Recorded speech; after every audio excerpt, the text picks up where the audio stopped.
अब राजा चमोली के महल की खिड़की से बोला, 2 घड़ी रात तो कट गई, अब तू ही कोई बात कहे ताकि तीसरा पहर कट सके। खिड़की बोली, ठीक है राजा, आपका हुक्म सिर माथे, मैं आपको कहानी सुना रही हूँ, आप हुंकार देते जाना। खिड़की राजा को कहानी सुनाने लगी।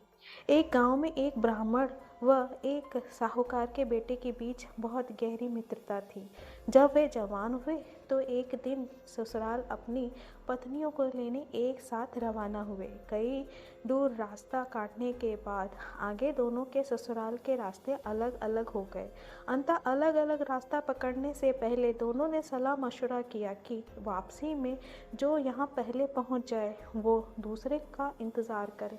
ऐसी सलाह कर दोनों ने अपने अपने ससुराल का रास्ता पकड़ा। साहूकार के बेटे के साथ एक नाई भी था। ससुराल पहुंचने पर साहूकार के साथ नाई को देखकर एक बुजुर्ग महिला ने अन्य महिलाओं के सलाह दी कि जवाई जी के साथ आए नाई को खातिर में कोई कमी न रह जाए, वरना यह हमारी बेटी के ससुराल में जाकर हमारी बहुत उल्टी सीधी बातें करेगा और इसकी बढ़िया खातिर करेंगे तो वहाँ जाकर हमारी तारीफों के पूरे गांव में पुल बांधेगा, इसलिए इसकी खातिर में कोई कमी ना रह जाए। बस फिर क्या था, घर की बहू बेटियों ने बुढ़िया की बात को पकड़ नाई की पूरी खातिरदारी शुरू कर दी। वे अपने जवाई को पूछे या ना पूछे, नाई को हर काम में पहले पूछे। खाना खिलाना हो तो पहले नाई, बिस्तर लगाना हो तो पहले नाई के लगे। साहूकार का बेटा अपनी ससुराल में मायूस और नाई उसे देखकर अपनी मूछें मरोड़।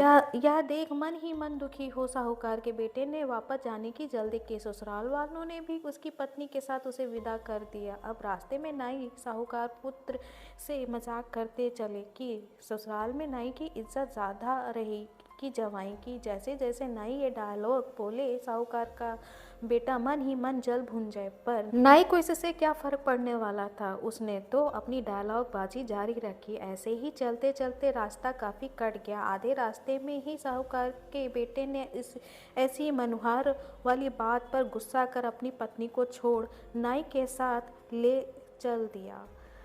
इसी तरह बीच रास्ते में छोड़ देने पर साहूकार की बेटी बहुत दुखी हुई और उसने अपना रथ वापस अपने मैके की ओर मोड़ लिया, पर वह रास्ता भटक कर किसी और अनजाने नगर में पहुंच गई। नगर में घुसते ही एक माली का घर था। साहूकार ने अपना रथ रोका और कुछ धन देकर माली से उसे अपने घर में कुछ दिन रहने के लिए मना लिया। माली अपने बगीचे के फूलों से माला आदि बनाकर राजमहल में सप्लाई करती थी। अब माली फूल तोड़ कर लाए और साहूकार ने नित नए डिजाइन के गजरे मालाएं आदि बनाकर उसे राजा के पास ले जाने के लिए दे दिए। एक दिन राजा ने माली से पूछा कि आजकल फूलों के ये 51 माला, गजरे, तोरण, फूलों के इतने सुंदर डिजाइन कौन बना रहा है?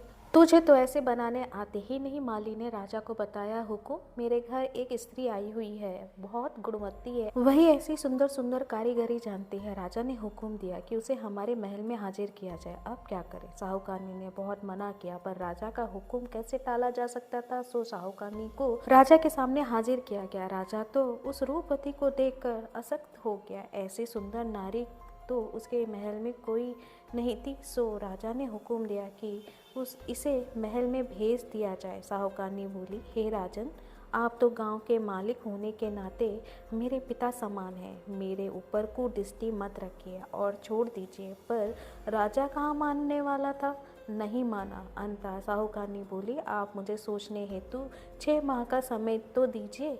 राजा ने समय दे दिया, साथ ही उसके रहने के लिए गाँव के नगर के बाहर रास्ते एक एकांत महल दे दिया। साहूकारनी रोज उस महल के झरोके से आते जाते लोगों को देखती रहती, कहीं कोई ससुराल या पीहर का कोई जान पहचान वाला मिल जाए तो समाचार भेजे जा सके। उधर रास्ते में ब्राह्मण का बेटा अपने मित्र साहूकार का इंतजार कर रहा था। जब साहूकार को अकेले आते देखा तो वह सोच में पड़ गया। उसने पास आते ही साहूकार के बेटे से उसकी पत्नी के बारे में पूछा तो साहूकार बेटे ने पूरी कहानी ब्राह्मण को बताई। ब्राह्मण ने साहूकार को खूब खरी खोटी सुनाई कि बावली, पूछ नाई की खातिर ज्यादा हो गई तो इसमें उसकी क्या गलती थी? ऐसे कोई पत्नी को छोड़ा जा सकता है? और दोनों उसे लेने वापस चले। तलाश करते करते वे दोनों भी उसी नगर पहुंचे। साहूकारनी ने महल के झरोके से दोनों को देख लिया तो बुलाने आदमी भेजा। मिलने पर ब्राह्मण के बेटे ने दोनों की सुलह करवाई। राजा को भी पता चला कि उसका ब्याहता आ गया तो उसने भी पति के साथ जाने की इजाज़त दे दी और साहूकार पुत्र अपनी पत्नी को लेकर घर आ गया। कहानी पूरी कर खिड़की ने राजा से पूछा, हे राजा, आपके न्याय की प्रतिष्ठा तो 7 समुंदर दूर तक फैली है। अब आप बताइए कि इस मामले में भलमनसाहत किसकी, साहूकार की या साहूकारनी की? राजा बोला, इसमें तो साफ है, भलमनसाहत तो साहूकार के बेटे की है, जिसने छोड़ी पत्नी को वापस अपना लिया। इतना सुनते ही चमोली के मन में तो मानो आग लग गई हो। उसने राजा को फटकारते हुए कहा, अरे अधर्मी राजा, क्या तू ऐसे ही न्याय कर प्रसिद्ध हुआ है? साहूकार के बेटे की इसमें कौन सी भलमनसाहत? भलमनसाहत तो साहूकार की पत्नी की थी, जिसे निर्दोष होने के बावजूद साहूकार ने छोड़ दिया था और उसे रानी बनने का मौका मिलने के बावजूद वह नहीं मानी और अपने धर्म पर अडिग रही। धन्य ऐसी स्त्री। राजा बोला, हे चमोली जी, आपने जो न्याय किया है वही न्याय है। बजारे ढोली ढोल, चमोली बोली तीजो बोल। और ढोली ने नगाड़े पर जोर से धय धय धय कर 3 ठोक दी। इसी तरह 3 पहर कटने और 3 बार चमोली के मुंह से बोल बुलवाने में राजा विक्रमादित्य सफल रहे और चमोली पहले से ज़्यादा सतर्क हो गई थी कि अब चौथी बार नहीं बोलना है। फिर राजा ने चमोली के हार कहा कि हे हार, किसी तरह 3 पहर तो कट गए हैं, अब चौथा पहर तू कोई कहानी सुनाकर पूरा करवा दे।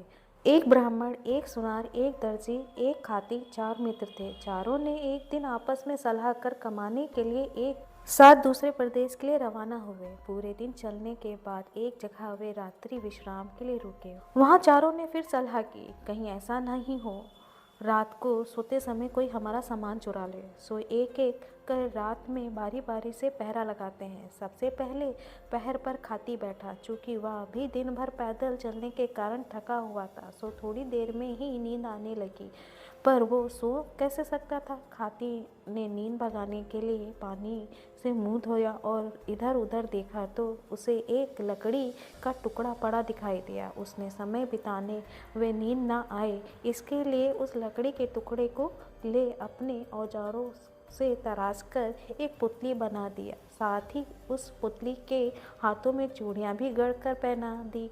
इतनी देर में एक पहर बीत गया। अब दर्जी का पहरा देने की बारी थी तो उठा, मुंह हाथ धोकर और इधर उधर देखा तो उसे खाती की बनाई लकड़ी की पुतली दिखाई दी। दर्जी ने भी सुई धागा लिया, समय व्यतीत करने के लिए उस पुतली के कपड़े सिलकर पहना दिए। अब तक दूसरा पहर खत्म हो गया। अब तीसरा पहर होते ही सुनार पहरे के लिए उठा। हाथ मुंह धोकर जैसे ही वह पहरे के लिए बैठा, उसे भी वह कपड़े पहने लकड़ी की सुंदर पुतली दिखाई दी, तो वह भी झट से उस पुतली के गहने बनाने के लिए अपने औजार लेकर जुट गया और तीसरा पहर खत्म होते ही पुतली को गहने पहना दिए। अब चौथे पहर के लिए ब्राह्मण उठा और पहरा देने लगा। थोड़ी देर में ही ब्राह्मण की नज़र भी उस सुंदर कपड़े वे गहने पहने लकड़ी की पुतली पर पड़ी, तो उसने उसे झट से उठाकर एक जगह रखा और मंत्र पढ़कर उसमें प्राण डाल दिए। अब तो पुतली एक सुंदर कपड़े वे गहने पहने छम छम करती स्त्री बन गई। अब सुबह होते ही वे चारों आपस में लड़ने लगे कि एक कहे मेरी पत्नी बनेगी तो दूसरा कहे मेरी बनेगी, इस पर मेरा हक है। अब हार बोला, हे राजा विक्रमादित्य, आपका न्याय तो जग प्रसिद्ध है, आप ही न्याय कीजिए कि वह किसकी पत्नी हुई। राजा बोला, ये तो सीधी सी बात है, ब्राह्मण ने उस पुतली में प्राण डालकर स्त्री बनाया तो स्त्री उसकी होगी ना। इतना सुनते ही चमोली गुस्से में कड़क आवाज कर बोली, लानत है तेरे न्याय में राजा। ब्राह्मण ने उस पुतली में प्राण डाले मतलब उसे जन्म दिया, अंततः वह उसका पिता हुआ। कोई भी स्त्री पत्नी तो उसकी होगी जो उसके हाथों में चूड़ियाँ पहनाता है। इस तरह वो स्त्री खाती की पत्नी हुई क्योंकि उसने हाथों में चूड़ियाँ उसी ने पहनाई थी, तो पुतली उसकी हुई। राजा बोला, शाबाश चमोली जी, आपने बहुत बढ़िया व सही न्याय किया है। बजारे ढोली ढोल, चमोली बोली चौथो बोल। सुनते ही ढोली ने जोर से 4 बार ढोल पर दे मारा, धय धय धय धय। इस तरह चमोली चारों पहरों में बोलकर हार गई और राजा विक्रमादित्य जीत गया। दोनों की शादी हो गई और चमोली ने अपने बंदी बंदी गृह में बंद पहले हारे हुए राजाओं को आज़ाद कर उसको सम्मान सहित उसका राजपाट दे उन्हें विदा किया और खुद राजा विक्रमादित्य के साथ चल पड़ी। अगर आपको विक्रमादित्य और चमोली की यह कथा पसंद आई हो और इसे लाइक और शेयर ज़रूर करें। ऐसी ही अन्य रोचक